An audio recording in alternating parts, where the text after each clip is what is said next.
Day to you all. Beautiful sunny day today, pleased to say. So, at the end of the last video, we were looking at Proust, and I was mentioning to you how he introduces us to a slightly more complex treatment of memory than we have been dealing with so far. And in particular, and influenced by Henri Bergson, we have this distinction between voluntary memory on the one hand, sort of hippocampal, and on the other hand, involuntary or pure memories, as Proust calls them, these more amygdalal bursts of emotive memory that he is in search of, because after all, his only major work, this 6-volume novel, is called In Search of Lost Time. So, what I want us to do at the beginning of this video is to take you to another extract, which is actually very famous. It's that extract that everybody refers to when they talk about Proust, and in particular neuroscientists, because it introduces us or displays for us what we're going to understand as engrammatic. It is often referred to by neuroscientists for that reason. I'll talk to you more about the engram in a moment, but let's just go to the second extract here. Excuse me. At the bottom of the page here. And so it is with our own past, he says. It's a labor in vain to attempt to recapture it. All the efforts of our intellect must prove futile. The past is hidden somewhere outside the realm, beyond the reach of intellect, in some material object, in the sensation which that material object will give us, of which we have no inkling. And it depends on chance whether or not we come upon this object before we ourselves must die. Many years had elapsed during which nothing of Combray, this is where he grew up as a kid, right, except what lay in the theatre and the drama of my going to bed there, had any existence for me, when one day in winter, on my return home, my mother, seeing that I was cold, offered me some tea. I think I did not ordinarily take. I declined at first, and then, for no particular reason, changed my mind. She sent for one of those squat, plump little cakes called Petit Madeleine, which look as though they had been moulded in the fluted valve of a scallop shell. And soon, mechanically, dispirited after a dreary day with the prospect of a depressing morrow, I raised to my lips a spoonful of the tea in which I'd soaked a morsel of the cake, and no sooner had the warm liquid mixed with the crumbs touched my palate than a shiver ran through me, and I stopped, intent upon the extraordinary thing that was happening to me. An exquisite pleasure had invaded my senses, something isolated, detached, with no suggestion of its origin. And at once the vicissitudes of life had become indifferent to me, its disasters innocuous, its brevity illusory, this new sensation having had the effect which love has, of filling me with a precious essence. Or rather, this essence was not in me, it was me. I had ceased now to feel mediocre, contingent mortal. Whence could it have come to me, this all-powerful joy? I sensed that it was connected with the taste of the tea and the cake, but that it infinitely transcended those savours, could not indeed be of the same nature. Where did it come from? What did it mean? How could I seize and apprehend it? I drink a second mouthful, in which I find nothing more than in the first, then a third, which gives me rather less than the second. It's time to stop. The potion is losing its virtue.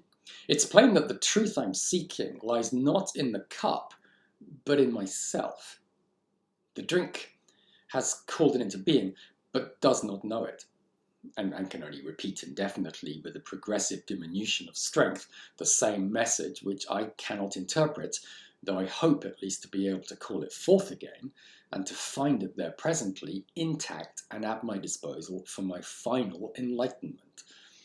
I put down the cup and examine my own mind. It alone can discover the truth. But how? What an abyss of uncertainty whenever the mind feels overtaken by itself, when it, the seeker, is at the same time the dark region through which it must go seeking, and where all its equipment will avail it nothing. Seek? More than that, create. It is face to face with something which does not alone yet exist, which it alone can make actual, which it alone can bring into the light of day. And I begin to ask myself what it could have been, this unremembered state, which brought with it no logical proof but the indisputable evidence of its felicity. Intense happiness, all right, that's what felicity means. It's reality, and in whose presence other states of consciousness melted and vanished. I want to try to make it reappear. I retrace my thoughts to the moment at which I drank the first spoonful of tea. I rediscover the same state, illuminated by no fresh light. I ask my mind to make one further effort to bring back once more the fleeting sensation, and so that nothing may interrupt it in its course, I shut out every other obstacle. Every extraneous idea, I stop my ears, screen my attention from the sounds of the next room, and then, feeling that my mind is tiring itself without having any success to report, I compel it for a change to enjoy the distraction which I've just denied it, to think of other things, to rest and refresh itself before making a final effort. And then, for the second time, I clear an empty space in front of it. I place in position before my mind's eye the still recent taste of that first mouthful, and I feel something start within me, something that leaves its resting place and attempts to rise, something that has been anchored at great depth. I do not know yet what it is, but I can feel it mounting slowly. I can measure the resistance. I can hear the echo of great spaces traversed. Undoubtedly, what is thus palpitating in the depths of my being must be the image, the visual memory, which being linked to that taste is trying to follow it into my conscious mind. But its struggles are too far off, too confused and chaotic. Scarcely can I perceive the neutral glow into which the elusive whirling medley of stirred up colours is fused, and I cannot distinguish its form, cannot invite it as the one possible interpreter to translate for me the evidence of its contemporary, its inseparable paramour, the taste. Cannot ask it to inform me what special circumstances in question from what period in my past life. Will it ultimately reach the clear surface of consciousness? This memory, this old dead moment, which the magnetism of an identical moment has travelled so far to importune, to question, to disturb, to raise up out of the very depths of my being, I cannot tell. Now I feel nothing. It has stopped, has perhaps sunk back into its darkness, from which who can say whether it will ever rise again. 10 times over, I must try the task, must lean down over the abyss, and each time the cowardice that deters us from every difficult task, every important enterprise, has urged me to leave the thing alone, to drink my tea. This is why you want to leave this video right now. It's difficult, right? To drink my tea and to think merely of the worries of today and my hopes for tomorrow, which can be brooded over painlessly. And suddenly, the memory revealed itself. The taste was that of that little piece of Madeleine, which on Sunday mornings at Combray, because on those mornings I did not go out before Mass, when I went to say good morning to her in her bedroom, my Aunt Leonie used to give me, dipping it in first in her own cup of tea or tisane. The sight of the little Madeleine had recalled nothing to my mind before I tasted it. And perhaps because I'd so often seen such things in the meantime without tasting them on the trays and pastry cooks' windows, that the image had dissociated itself from those Combray days to take its place among others, more recent. Perhaps because of those memories so long abandoned and put out of mind, nothing now survived, everything was scattered. The shapes of things, including that of the little scallop shell of pastry, so richly sensual under its severe religious folds, were either obliterated or had been so long dormant as to have lost the power of expansion, which would have allowed them to resume their place in my consciousness. But when, from a long distant past, nothing subsists, after the people are dead, after the things are broken and scattered, taste and smell alone, more fragile but more enduring, more immaterial, more persistent, more faithful, remain poised a long time, like souls remembering, waiting, hoping amid the ruins of all the rest, and bear, unflinchingly, in the tiny and almost impalpable drop of their essence, the vast structure of recollection. And as soon as I'd recognized the taste of the piece of Madeleine soaked in her decoction of lime blossom, which my aunt used to give me, although I did not yet know and must long postpone the discovery of why this memory made me so happy, immediately the old grey house upon the street, where her room was, rose up like a stage set to attach itself to the little pavilion opening onto the garden which had been built out behind it for my parents, the isolated segment which until that moment had been all that I could see. And with the house, the town, from morning to night in all weathers, the square, where I used to be sent before lunch, the streets along which I used to run errands, the country roads we took when it was fine.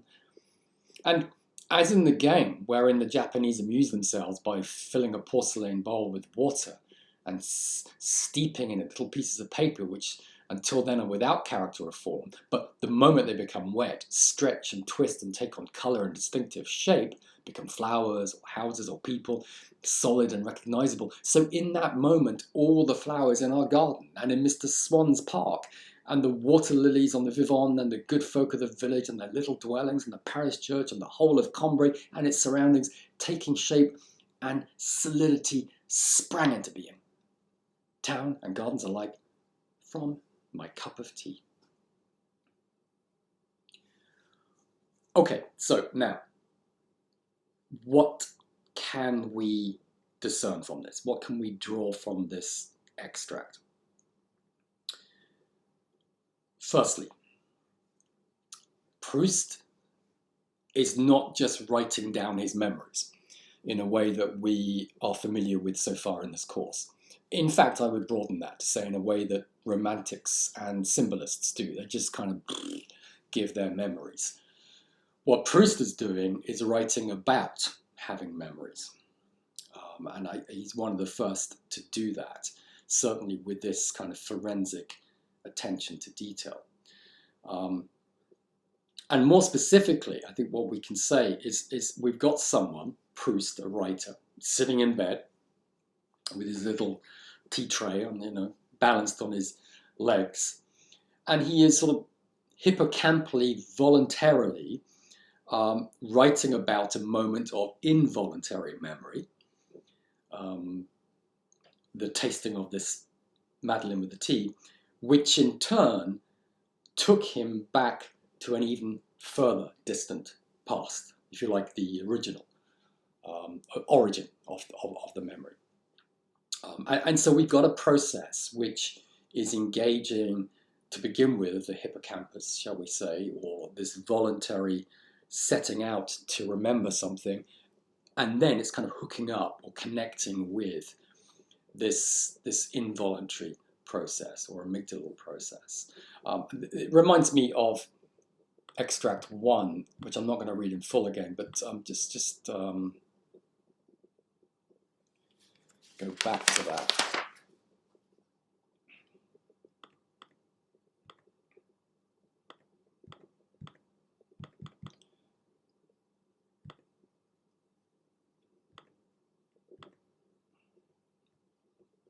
Somehow seem to have gone all the way back to the top. I apologize. I was just really dumb. Here we are. Yeah, so he's got this lovely sort of metaphor of a fissured rock, sort of here, at the bottom here on the left, all these memories superimposed upon one another now formed a single mass, but had not so far coalesced that I could not discern between them, between my oldest, my instinctive memories, and those others inspired more recently by taste or perfume. So in other words, the amygdala, involuntary pure memories, and finally, those which were actually the memories of another person, like hearsay, from whom I'd acquired them at second hand. In other words, the sort of hippocampal, day-to-day, voluntary, episodic memory. And so they sort of meld together, but in a way that he can discern the distinctions between them, if not real fissures, real geological faults, at least that veining, that variegation of colouring, which in certain rocks and certain blocks of marble points to differences of origin, age, and formation. Okay, the second thing I think we should draw our attention to here is, and which becomes evident in that Madeleine passage, is that Proust almost sets up a project, and in fact it becomes the main project of the whole enterprise, the whole 6 volumes. He sets up a project to figure out how he can access these pure involuntary memories. It's almost as though he's training himself to do it, to figure out how to do it on a regular sort of basis, if not reliable. I say that because this is another distinction we need to make between the previous writers we've looked at and Proust. For Proust, there is no clear starting point, and there's no clear terminus. So it's not Baudelaire drinking a gallon of wine or smelling a perfume because he wants to recall the emotions he had with his mistress or love or whatever. It's not somebody whipped up with an emotion, whether it be about justice or guilt or love, which is helping them recall the original emotion. It's all, for Proust, it seems contingent and random and accidental, and he never knows when it's going to start, and he never knows where it's going to take him, or if in fact it will happen. So that, I think, is something we should be aware of.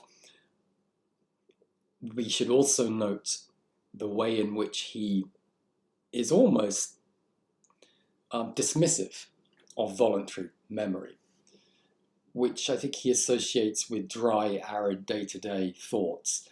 We need it. Of course we need voluntary memory, because otherwise we won't be able to find our lost house keys.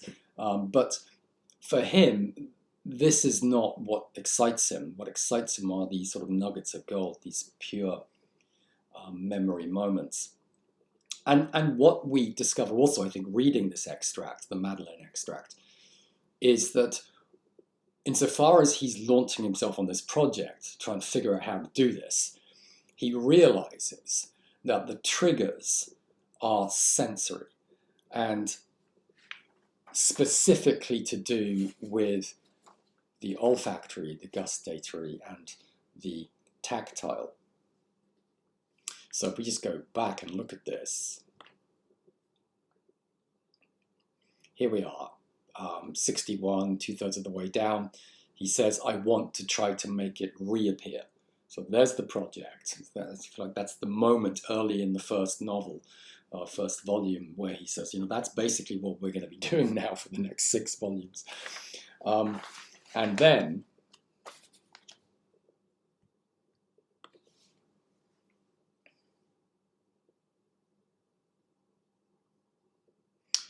here, page 63, and you no doubt noticed this when I was reading it, we have almost the dismissal of the visual. So he says, the sight of the little Madeleine had recalled nothing to my mind. Because you just see these things all the time, whatever. But lower down, it's taste and smell alone, more fragile and more enduring and more persistent. These are the senses that I need to be attuned to if I'm going to have these explosive moments of memory recall. Okay.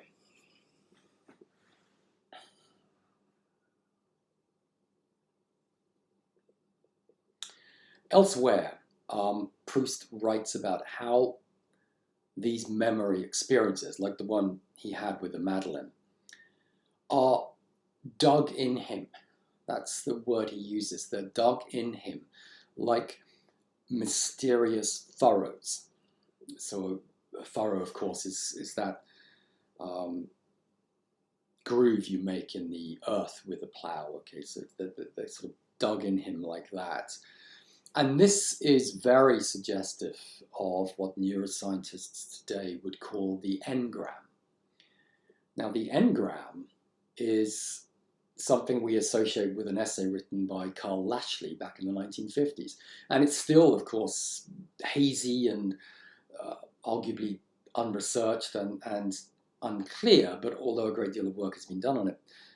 And believe me, this is not my field, but I just can't help being fascinated by it. But in my very sort of idiotic way in terms of neuroscience, if I can put it that way, an engram is that kind of neuronal trace that appears in the brain. It's that physical change, neuronal trace, which is ingrained originally with the experience and the emotion one has in that original experience, and which is then triggered by sensory input, and that can be, of course, visual, auditory, tactile, or smell, so that we replay the initial emotion and the event that comes with it.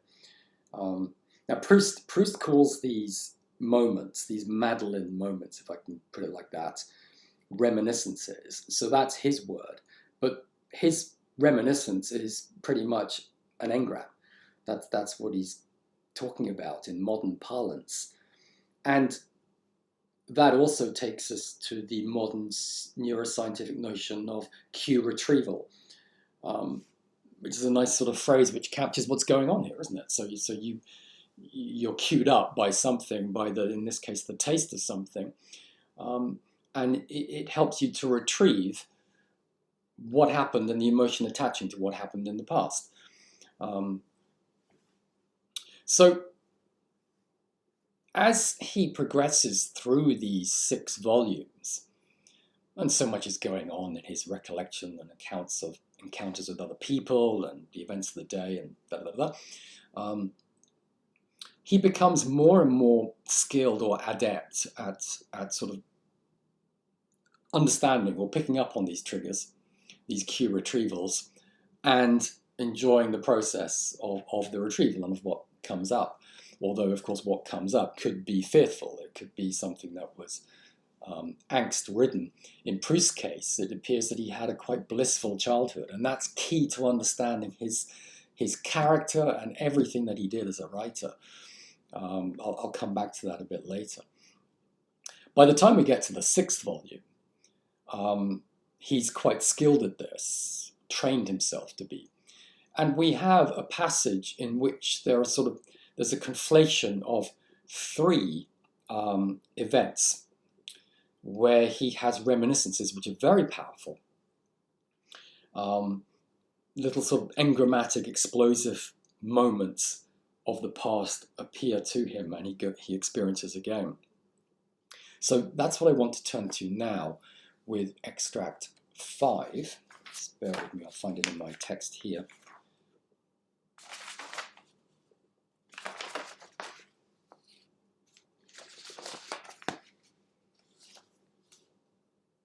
Right, so we need to go down to page 252 here.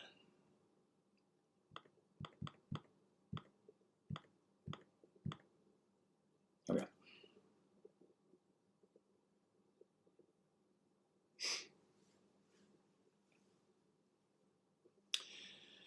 So, I got out of my cab a second time, just before it reached the house of the Princesse de Guermantes, And I began once more to reflect upon the mood of lassitude, this kind of weariness, fatigue, and boredom, in which I had attempted the previous day to note the characteristics of that line, which in a countryside, reputed one of the loveliest of France, had separated upon the trunks of the trees the shadow from the light.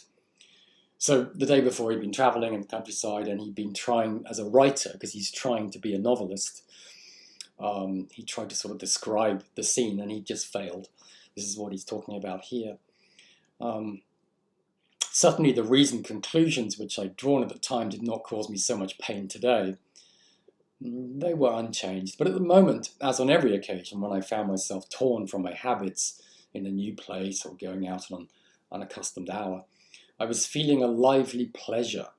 The pleasure seemed to me today a purely frivolous one, that of going to an afternoon party given by Madame de Gourmont. But since I knew now that I could hope for nothing of greater value than frivolous pleasures, because I'm a crap writer and novelist and I'm never going to succeed, he's saying to himself, what point was there in depriving myself of them? I told myself again that I'd left, in attempting the description, not a spark of that enthusiasm which, if it is not the soul, is a primary criterion of talent. I tried next to draw from my memory other snapshots, those in particular which it had taken in Venice, but the mere word snapshot made Venice seem to me as boring as an exhibition of photographs, and I felt that I had no more taste, no more talent for describing now what I'd seen in the past than I had yesterday for describing what at that very moment I was, with a meticulous and melancholy eye, actually observing. In a few minutes, a host of friends whom I had not seen for years would probably ask me to give up being a recluse and devote my days to them. And what reason had I to refuse their request, now that I possessed the proof that I was useless, and that literature could no longer give me any joy whatever, whether this was my fault, through my not having enough talent, or the fault of literature itself? If it were true that literature was less charged with reality than I had once supposed. When I thought of what Bergotte had said to me, you are ill, but one cannot pity you, for you have the joys of the mind, how mistaken he'd been about me.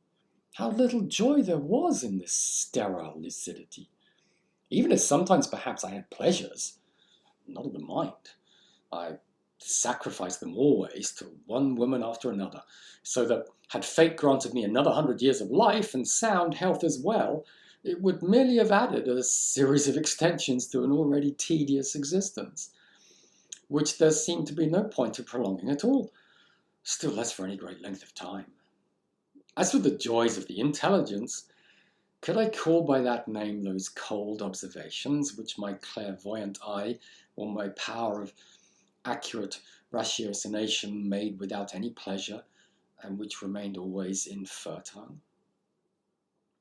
But it's sometimes just at the moment when we think that everything is lost, that the intimation arrives, which may save us. One has knocked at all the doors which led nowhere, and then one stumbles, without knowing it, on the only door through which one can enter, which one might have sought in vain for 100 years, and it opens of its own accord. Revolving the gloomy thoughts which I've just recorded, I entered the courtyard of the Gourmont mansion, and in my absent-minded state I'd failed to see a car which was coming towards me. The chauffeur gave a shout, and I just had time to step out of the way, but as I moved sharply backwards, I tripped against the uneven paving stones in front of the coach house. And at the moment when, recovering my balance, I put my foot on a stone which was slightly lower than its neighbour, all my discouragement vanished. And in its place was that same happiness, which at various epochs of my life had been given to me by the sight of trees which I thought that I'd recognized in the course of a drive near Baalbek, by the sight of the twin steeples of Martinville, by the flavour of a madeleine dipped in tea, and by all those other sensations of which I've spoken of. Just as, at the moment when I tasted the madeleine, all anxiety about the future, all intellectual doubts had disappeared. So now those that a few seconds ago had assailed me on the subject of the reality of my literary gifts, the reality even of literature, were removed as if by magic. I followed no new train of reasoning, discovered no decisive argument, but the difficulties which had seemed insoluble a moment ago had lost all importance. The happiness which I just felt was unquestionably the same as that which I'd felt when I tasted the Madeleine soaked in tea. But if on that occasion I put off the task of searching for the profounder causes of my emotion, this time I was determined not to resign myself to a failure to understand them. The emotion was the same. The difference, purely material, lay in the images evoked. A profound azure intoxicated my eyes, impressions of coolness, of dazzling light, swirled around me in my desire to seize them, as afraid to move as I had been on the earlier occasion when I continued to savour the taste of a Madeleine while I tried to draw it into my consciousness, whatever it was that it recalled to me. I continued, ignoring the evident amusement of the great crowd of chauffeurs, to stagger, as I'd staggered a few seconds ago, with one foot on the higher paving stone and the other on the lower. And every time I merely repeated this physical movement, I achieved nothing.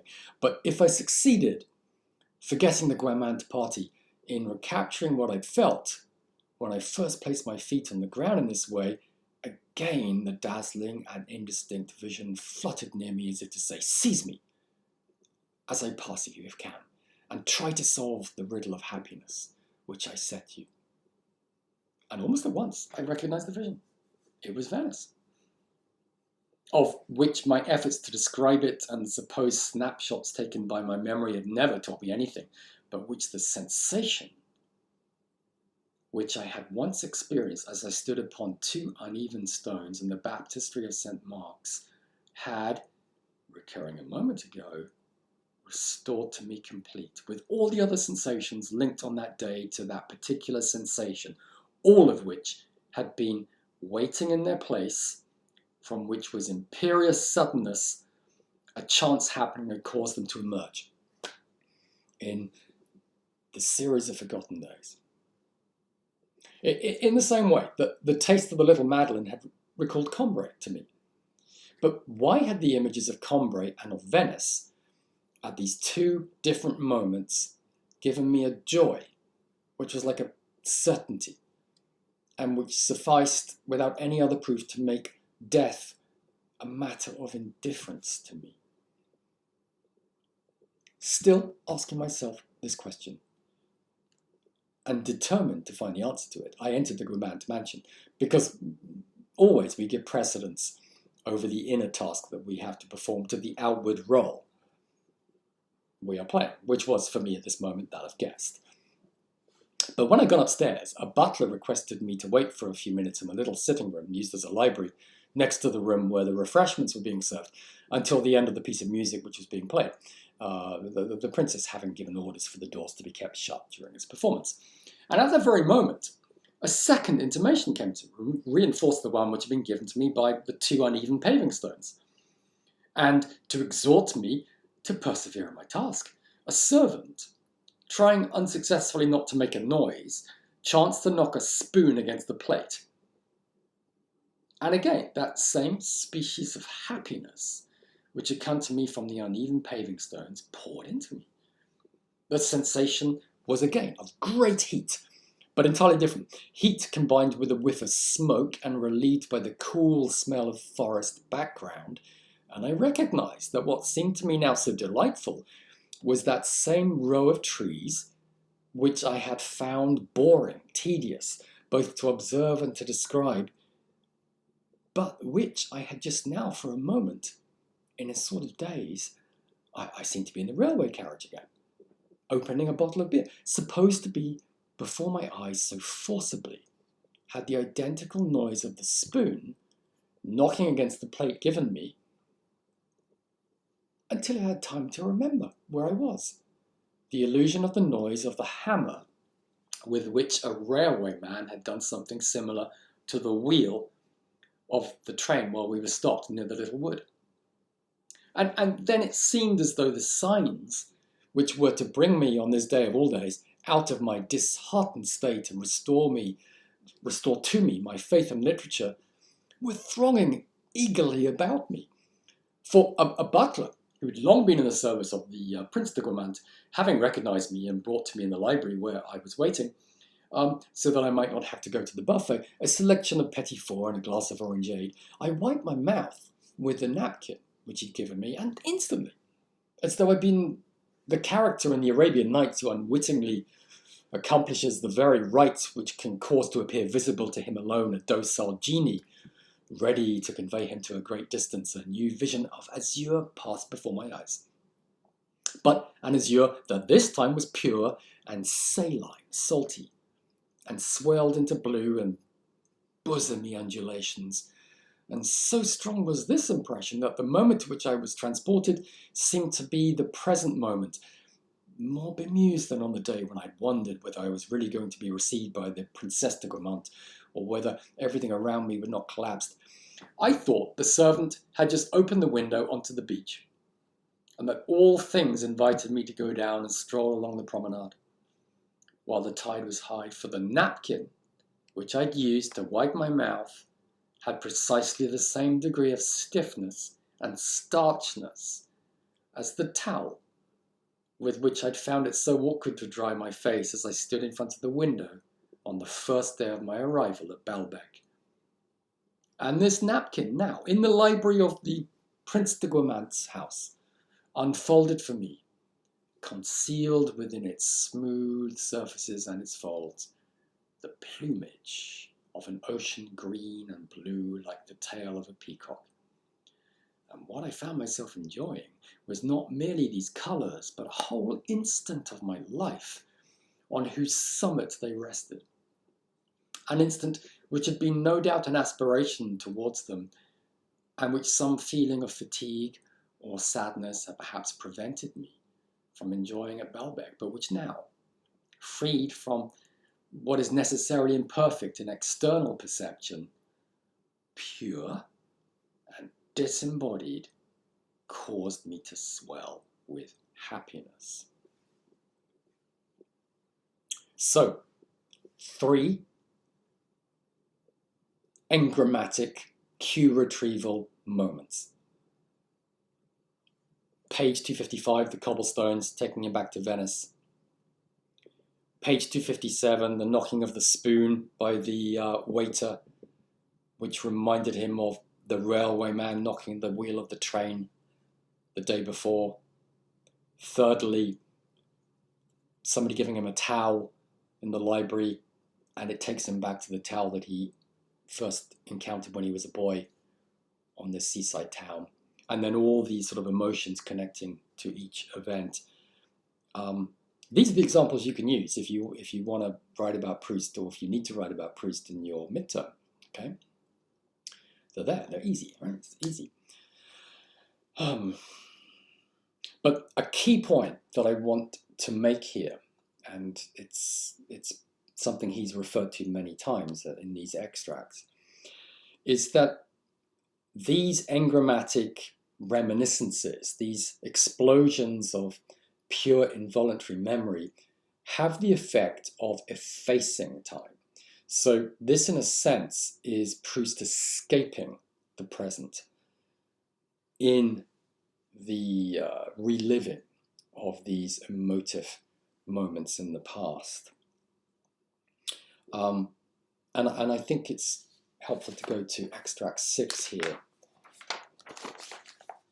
which I'll be pleased to hear is a little shorter.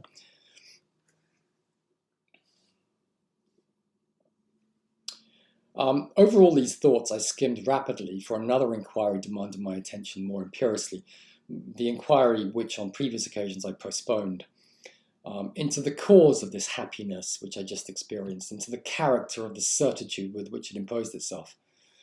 And this cause I began to realize or divine as I compared these diverse happy impressions, diverse yet with this in common, that I experienced them at the present moment and at the same time in the context of a distant moment, so that the past was made to encroach upon the present, and I was made to doubt whether I was in the one or the other.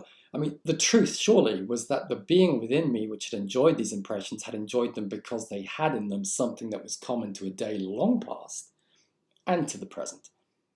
Because in some way they were extra temporal, outside of time, or chronological time. And this being made its appearance only when, through one of these identifications of the present with the past, it was likely to find itself in the one and only medium in which it could exist and enjoy the essence of things. That is to say, outside time. This explained why it was that my anxiety on the subject of my death had ceased. At the moment when I'd unconsciously recognized the taste of the little Madeleine, since the being, which at that moment I'd been, was an extra-temporal being, and therefore unalarmed by the vicissitudes, the changes of circumstances, randomness, contingencies of the future.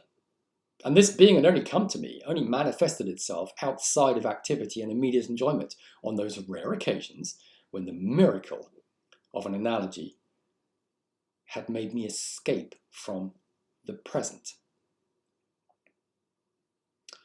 And then a few lines down on this page 263, now that 3 times in succession there had been reborn within me a true, veritable moment of the past, my appetite for life was immense.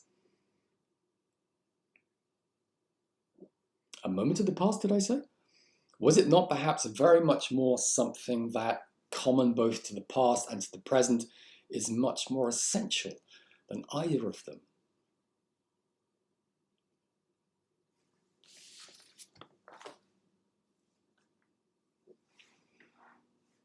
The touch of that linen napkin, or whatever it might be, had added to the dreams of the imagination the concept of existence, which they usually lack. And through this subterfuge had made it possible for my being to secure, to isolate, to immobilize, for a moment, brief as flash of lightning, what normally it never apprehends: a fragment of time in the pure state. Here we are. There's the pure, golden, involuntary memory moment. That, or the being which had been reborn in me, when with a sudden shudder of happiness I'd heard the noise that was common to the spoon touching the plate and the hammer striking the wheel, or had felt beneath my feet the unevenness that was common to the paving stones of the Gaumont courtyard and to those of the baptistry of St. Mark's, this being is nourished only by the essences of things. In these alone does it find its sustenance and delight. In the observation of the present, where the senses cannot feed it with this food, it languishes, as it does in the consideration of a past made dry, arid by the intellect, or in the anticipation of a future which the will constructs with fragments of the present and the past, fragments whose reality it still further reduces by preserving of them only what is suitable for the utilitarian, narrowly human purpose for which it intends them. But let a noise or a scent, once heard or once smelt, be heard or smelt again, in the present, and at the same time in the past, real without being actual, ideal without being abstract, and immediately the permanent and habitually concealed essence of things is liberated, and our true self, which had perhaps for long years seemed to be dead, but was not altogether dead, is awakened and reanimated as it receives that celestial nourishment that is brought to it. A minute freed from the order of time has recreated in us to feel it, the man freed from the order of time. And one can understand that this man should have confidence in his joy, even if the simple taste of a Madeleine does not seem logically to contain within it the reasons for this joy. One can understand that the word death should have no meaning for him. Situated outside time, why should he fear for the future?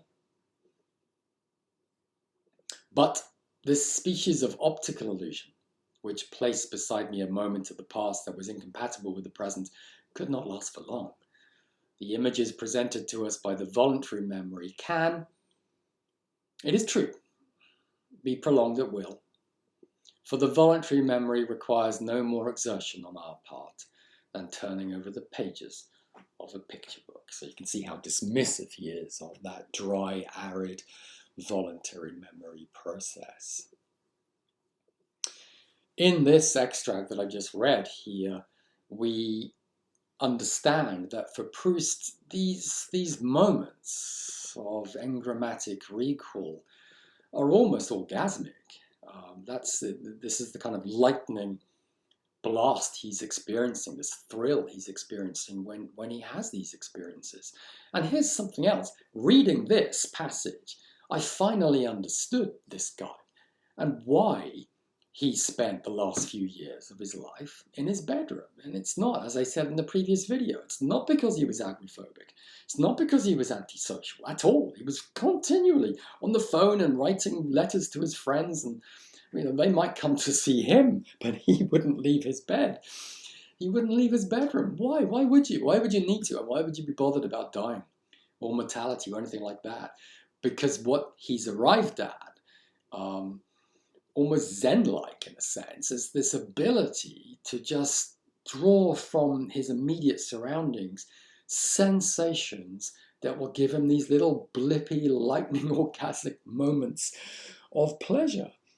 I guess this is all dependent upon the fact that he had a pleasurable life growing up. So he's got a sort of catalogue or a depository of wonderful emotions to draw upon and to recapture and relive.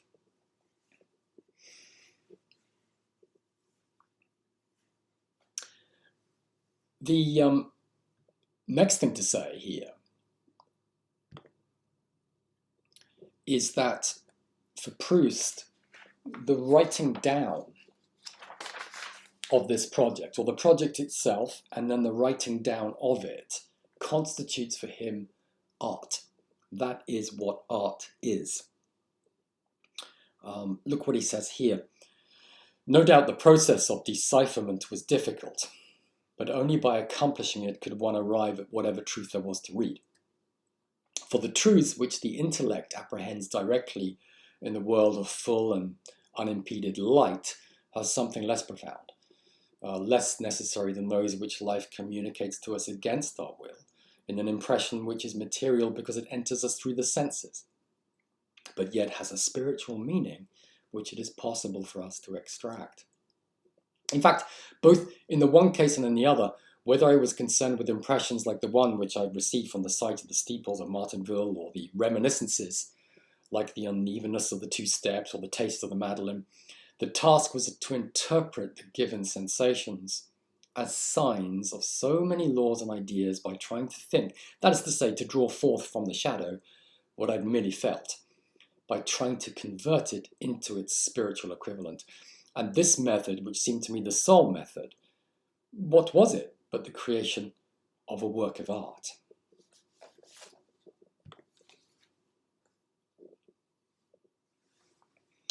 About 10 lines down here on the left.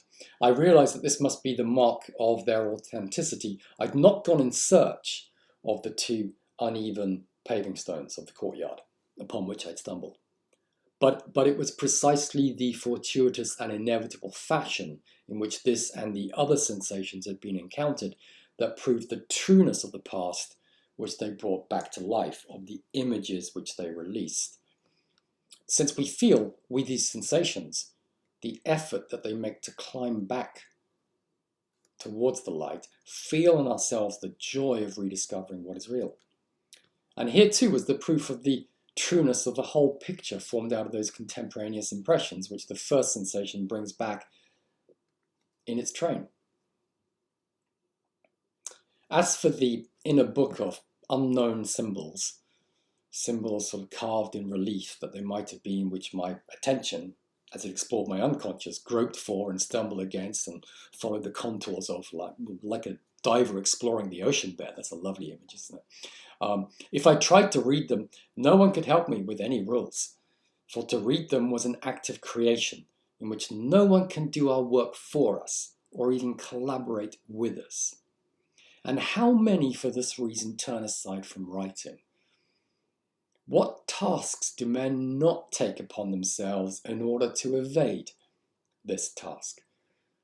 Every public event, and then he goes on about the Dreyfus case, and then I like what he says here about a third of the way down. Excuses have no place in art, and intentions count for nothing. At every moment, the artist has to listen to his instinct, and it is this that makes art the most real of all things, the most austere school of life, the true last judgment. This book, more laborious to decipher than any other, it's like more difficult to read than any other, is also the only one, Proust says, which has been dictated to us by reality. The only one of which the impression has been printed in us by reality itself.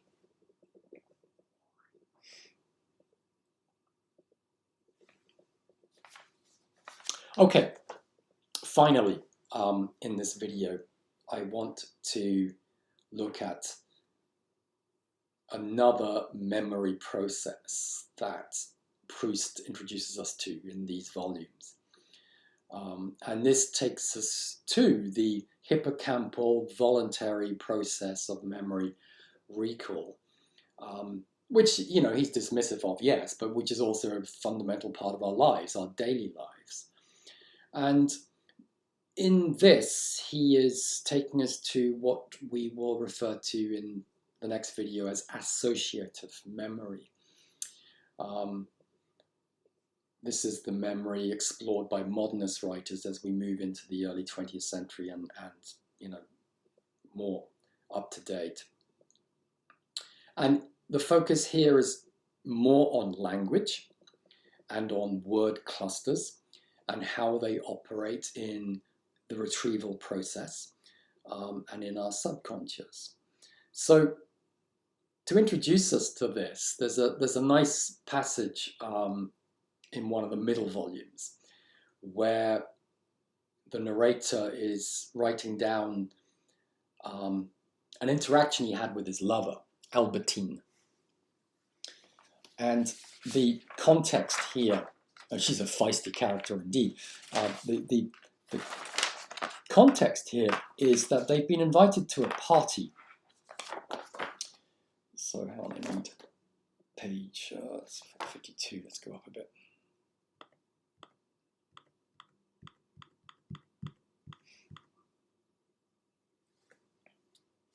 Yeah, so they're basically having an argument. It's a kind of lover's tiff about whether they should visit the Vigurins, this aristocratic sort of couple. And it's quite amusing, this passage. So once again, he says, I had to be careful not to keep too long a silence, which might have led Albertine, her, to suppose that I was surprised. And so touched by the discovery that she was so modest and had thought herself despised in the Viduran circle, I said to her tenderly, but my darling, I'd gladly give you several hundred francs to let you go and play the fashionable lady, wherever you please, and invite Monsieur and Madame Viduran to a grand dinner. Alas, Albertine was several persons in one, and the most mysterious, most simple, most loathsome of these revealed herself in the answer which she made me with an air of disgust, and the exact words of which, to tell the truth, I could not quite make out, even the opening words, for she did not finish her sentence. I did not succeed in reconstituting them until some time later, when I had guessed what was in her mind. We hear things retrospectively when we've understood them. Thank you for nothing, she said. Spend money on them. I'd a great deal rather you left me free for once and a way to go and get myself me faire casser. At once her face flushed crimson, and she looked appalled, and she put a hand over her mouth as she thought she could have thrust back the words which she just uttered, which I quite failed to catch. What did you say, Albertine? Nothing. I was half asleep and talking to myself. Ah, not a bit of it. You were wide awake. I was thinking about asking the Vigurians to dinner. It's very good of you. No, I mean what you said just now. She gave me endless versions, none of which tallied in the least, not simply with her words, which, having been interrupted, remained obscure to me, but with the interruption itself and the sudden flush that had accompanied it. Come, my darling, that's not what you were going to say, otherwise why did you stop short? Because I felt that my request was presumptuous. What request? To be allowed to give a dinner party. No, that's not it. There's no need for ceremony between you and me. Indeed there is. We ought never to take advantage of the people we love. In any case, I swear to you that that was all. On the one hand, it was still impossible for me to doubt her sworn word. On the other hand, her explanations did not satisfy my reason. I continued to press her. Anyhow, you might at least have the courage to finish what you were saying. You stopped short at casse. No, leave me alone. But why? Because it's dreadfully vulgar. I'd be ashamed to say such a thing in front of you. I don't know what it was thinking of. The words, I don't even know what they mean. I heard them used in the street one day by some very low people. It just came into my head without rhyme or reason. It had nothing to do with me or anybody else. I was simply dreaming aloud. I felt I would extract nothing more from Albertine. She'd lied to me when she'd sworn a moment ago that what she'd cut short had been a social fear of being over presumptuous, since it had now become the shame of using a vulgar expression in front of me. Now, this was certainly another lie, for when we were alone together, there was no expression too perverse, no word too coarse for us to utter during our embraces. However, it was useless to insist at that moment. But my memory remained obsessed by the word casse. Albertine often used expressions such as casse de bois or casse de sucre, meaning to run someone down, or would say, ce que je lui en ai cassé, meaning I fairly gave it to him. But she would say this quite freely in my presence. And if it was this that she'd meant to say, why had she suddenly stopped short? Why had she blushed so deeply, placed her hands over her mouth, tried to refashion her sentence, and when she saw that I'd heard the word casse, offered a false explanation? Meanwhile, abandoning the pursuit of an interrogation from which I would get no response, the best thing to do was to appear to have lost interest in the matter.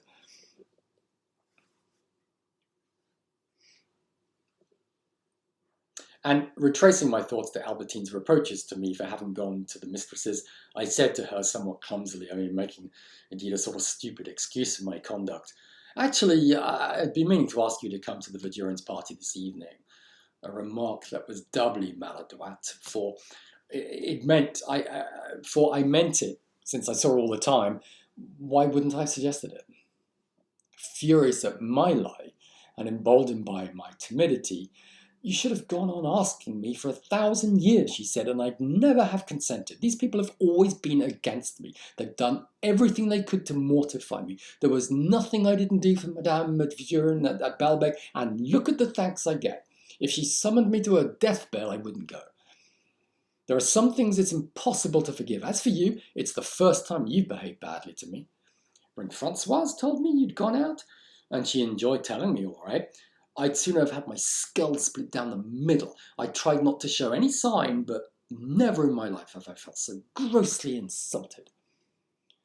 But while she was speaking, there continued within me, in that curiously alive and creative sleep of the unconscious, a sleep in which the things that are barely touched to succeed in carving an impression, in which our sleeping hands take hold of the key that turns the lock, the key for which we sought in vain, the quest for what it was that she'd meant by that interrupted sentence, the missing end of which I was so anxious to know.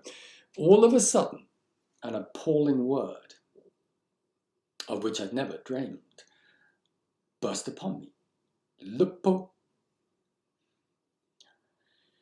I cannot say that it came to me in a single flash, as when in a long passive submission to an incomplete recollection, while one tries gently and cautiously to unfold it, one remains raveled to it, glued to it. No, in contrast to my habitual method of recall, which we've been talking about in the previous extracts. There were, I think, two parallel lines of search here. The first took into account not merely Albertine's words, but her look of exasperation when I'd offered her a sum of money with which to give a grand dinner, a look which seemed to say, thank you, the idea of spending money upon things that bore me, even without money I could do, things that I enjoy doing. And it was perhaps the memory of the look she'd given me that made me alter my method in order to discover the end of the unfinished sentence. Until then, I'd been hypnotized by the last word, casse. What was it she meant by break? Casse du bois, no, du sucre, no, break, break, break. And all at once her look and her shrug when I'd suggested that she should give a dinner party sent me back to the words that had preceded, and immediately I saw that she's not simply said casse, but me fait casser. Horreur! It was this that she would have preferred. Twofold horror. We are talking about anal sex, ladies and gentlemen. Never say that English 103 is boring. For even the vilest of prostitutes who consents to such a thing, or even desires it, does not use that hideous expression to the man who indulges it. She would feel it too degrading to a woman alone if she loves women, she might say it, to excuse herself from giving herself presently to a man. Albertine had not been lying when she told me that she was half dreaming. Her mind elsewhere, forgetting that she was with me, impulsively she had shrugged her shoulders and begun to speak as she would have spoken to one of those women, perhaps to one of my budding girls, and abruptly recalled to reality, crimson with shame, pushing back into her mouth what she was about to say, desperately ashamed, she'd refused to utter another word. This reveals to us the rather unsavory character of our narrator. He's a jealous beast indeed, and very self-recognizing in that respect in this recollection. Okay, so what we have here is out of the sort of constellation of images that he runs through, connecting the word phrase me faire casser or casse, we have the hooking up to another phrase, a word le pot, and then we have the completion of the memory. And it is this which makes it associative memory. It's the association of this with this. If you like, what we have is a hippocampal voluntary tunneling back. This is very, it's something that we will for sure be talking about in the next video, because it's very Joycean, if I can use that phrase. So you're tunneling back in the past so as to retrieve something else and bring it to something present. It's, or let's put it another way, it's as though the meaning of something past only is completed when you hook it up to something present, when you associate it with something present, and bang, then you get the association, and then you get the complete memory. It's kind of a created memory out of these elements.